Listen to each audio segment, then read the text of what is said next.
ওমানের মরুভূমিতে তরমুজের আশাতীত ফলন ঘটিয়ে রীতিমতো তাক লাগিয়ে দিয়েছেন বাংলাদেশি এক কৃষক। রমজান মাস ঘিরে বিশাল আকৃতির তরমুজ ওমানের স্থানীয় বাজারে তৈরি করেছে আলোচনার ঝড়। বিশেষজ্ঞরা বলছেন, এই সাফল্য ওমানের কৃষি খাতে নতুন সম্ভাবনার দুয়ার খুলে দিয়েছে। ওমান থেকে পলাশ শীলের তথ্য ছবি নিয়ে ডেস্ক রিপোর্টে থাকছে বিস্তারিত।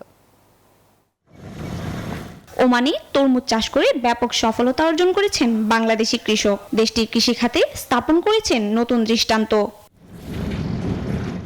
ওমানে রমজান মাসে তরমুজের চাহিদা থাকে ব্যাপক। এই চাহিদাকে পুঁজি করে আধুনিক কৃষি প্রযুক্তি ও সেচ ব্যবস্থার সাহায্যে নতুন মাইলফলক ছুঁয়েছেন এক বাংলাদেশি প্রবাসী। মরুর প্রতিকূল আবহাওয়ায় কৃষক মোস্তফা উৎপাদন করেছেন বিশাল আকৃতির মিষ্টি ও রসালো তরমুজ। তার সাফল্যের খবর ছড়িয়ে পড়েছে সব জায়গায়। স্থানীয় সুপারমার্কেট ও পাইকারি ব্যবসায়ীরা তরমুজ কিনতে ভিড় জমাচ্ছেন তার খামারে। জুস রাখতে আমার পছন্দ স্টাইলিশ ও food grade RFL jug. Juice রাখার জোশ জগ। মোস্তফার মতে সঠিক পরিকল্পনা ও পরিশ্রমের ফল তার তরমুজের এমন ফলন। ভবিষ্যতে আরো বড় পরিসরে চাষের পরিকল্পনাও করছেন তিনি।